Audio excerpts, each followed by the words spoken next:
All right, so hello and namaste from Mumbai.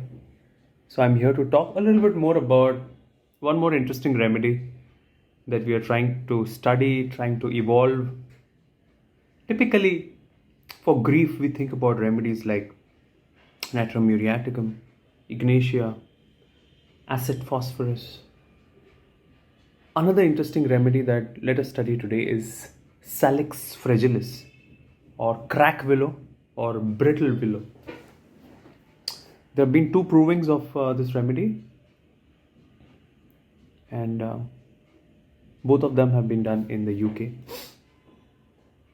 The individual, the Salix fragilis, and I'm going to tell you only a few things about it because we still have to evolve this a little more. It has to be compared to a remedy like natrum muriaticum and acid phos. These two remedies you should always compare it with because somewhere these people, Salix fragilis, are very very sensitive. They are people who are very very emotional.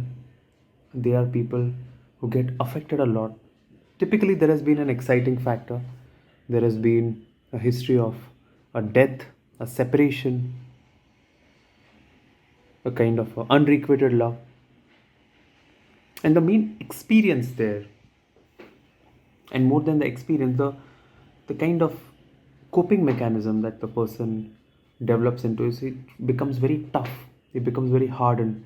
He becomes very dry. He becomes very stiff. This is the kind of personality he becomes. He becomes very rigid, very stiff, very dry,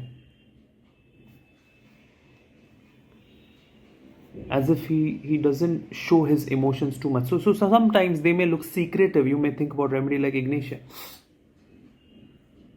but this is the crux of it. They become very fixated.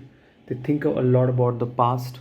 They become very dry. They become very restricted, and they develop autoimmune inflammatory diseases, typically affecting the rheumatic joints. So this is more or less the kind of a picture of Salix fragilis. If I have to give you,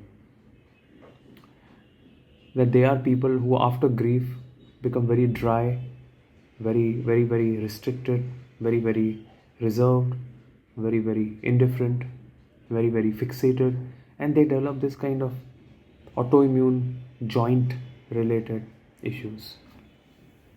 So this is a remedy still in exploration kind of area of homeopathy, but a very important remedy worth studying. Thank you.